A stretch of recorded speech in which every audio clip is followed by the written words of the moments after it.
Et nous sommes en duplex avec Charles Perrin. Bonjour, vous êtes hydrologue à l'Institut national de recherche en sciences et technologies pour l'environnement et l'agriculture. Alors, tant de précipitations comme ça sur la France aussi vite, est-ce que c'est vraiment un phénomène exceptionnel si on prend du recul ?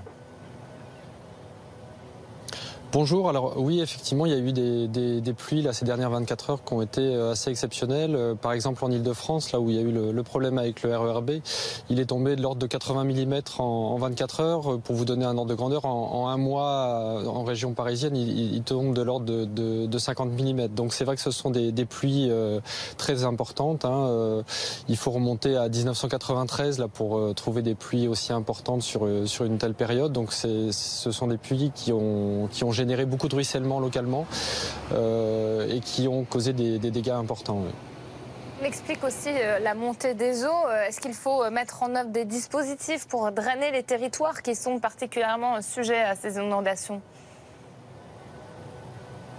Alors je pense qu'il faut distinguer plusieurs choses. Il y a les territoires urbains qui sont avec des surfaces imperméabilisées importantes. Sur ces territoires, il y a des problèmes de concentration des eaux quand il y a des précipitations avec des intensités très fortes. Donc sur ces territoires, il y a des dispositifs aujourd'hui qui existent pour contenir ces eaux avec des bassins d'orage par exemple, mais qui ne sont pas forcément suffisants en cas de pluie exceptionnelle.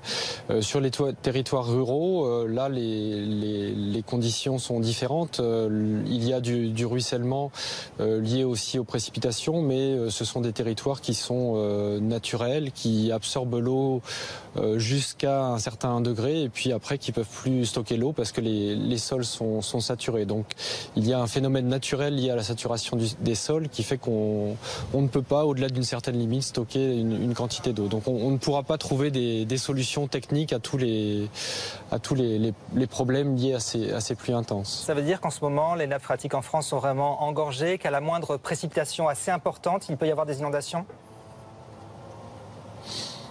Alors, je pense qu'il faut distinguer la nappe phréatique, qui est la zone saturée dans le sous-sol, et puis le sol en surface, qui peut être aussi saturé. Les deux fonctionnent de manière un peu différente. Les nappes phréatiques sont plutôt hautes sur une bonne partie du pays, effectivement, liées au fait qu'on a eu plusieurs mois de précipitations importantes.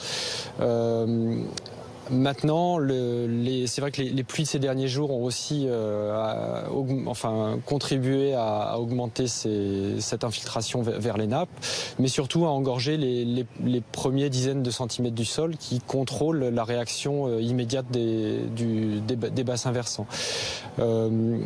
Maintenant, on approche de la période estivale, les nappes vont commencer à redescendre progressivement en lien au fait qu'il y aura des températures plus élevées, donc on aura une redescente progressive des nappes dans les semaines qui viennent.